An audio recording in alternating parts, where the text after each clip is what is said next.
Hello viewers, আসসালামু আলাইকুম। আজকে রান্না করব কক মুরগি দিয়ে মুগ ডাল। তো এখানে আমি প্রথমে চুলাতে হাঁড়ি বসাই দিছি। হাঁড়িতে তেল দিয়ে তার মধ্যে পেঁয়াজ দিয়ে দিয়েছিলাম। এর মধ্যে আমি তেজপাতা এবং গরম মশলা অ্যাড করে দিছি। পেঁয়াজটা হালকা ভাজা হওয়ার পরে আমি দিয়ে দিছি আদা রসুন বাটা দিয়ে একটু ভেজে নিছি যেন মশলাটা গন্ধ না আসে। তারপর দিয়ে দিছি হলুদ মরিচের গুঁড়া। দেওয়ার পরে আমি একটু পানি অ্যাড করে দিছি যেন হলুদ মরিচেরটা পুড়ে না যায়।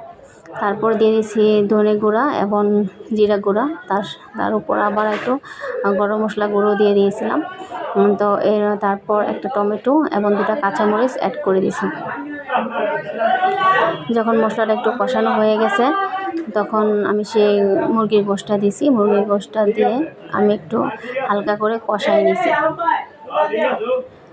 তার মধ্যে অল্প একটু পানি অ্যাড করে দিছি। পানি অ্যাড করে গোশটাকে আমি আবার ভালো করে একটু কষাই নিছি। যখন কষানো হয়ে গেছে তখন আমি মুগ ডালটা দিয়ে দিছিলাম। মুগ ডালটা অবশ্য আমি ভালো করে ধুয়ে পানি দিয়ে ভিজায় রাখছিলাম যেন মুগ ডালটা তাড়াতাড়ি সিদ্ধ হয়ে যায়। ডালটা কষায়ে আমি দিয়ে দিছি জলের পানিটা। তো যখন দেখি তরকারিটা হয়ে গেছে তার আগে আমি ধনেপাতা এবং আরও 2-3টা কাঁচামরিচ অ্যাড করে নামাই ফেলছি। তো এই দেখেন আমার মুগ ডাল দিয়ে মুরগির গোশ রান্না করা হয়ে গেছে।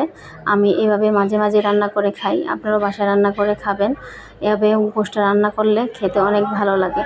সবাই আমার চ্যানেলটাকে একটু সাবস্ক্রাইব করে দেবেন। সবাই ভালো থাকবেন, সুস্থ থাকবেন, সবাই আমার পাশে থাকবেন। আল্লাহ হাফেজ।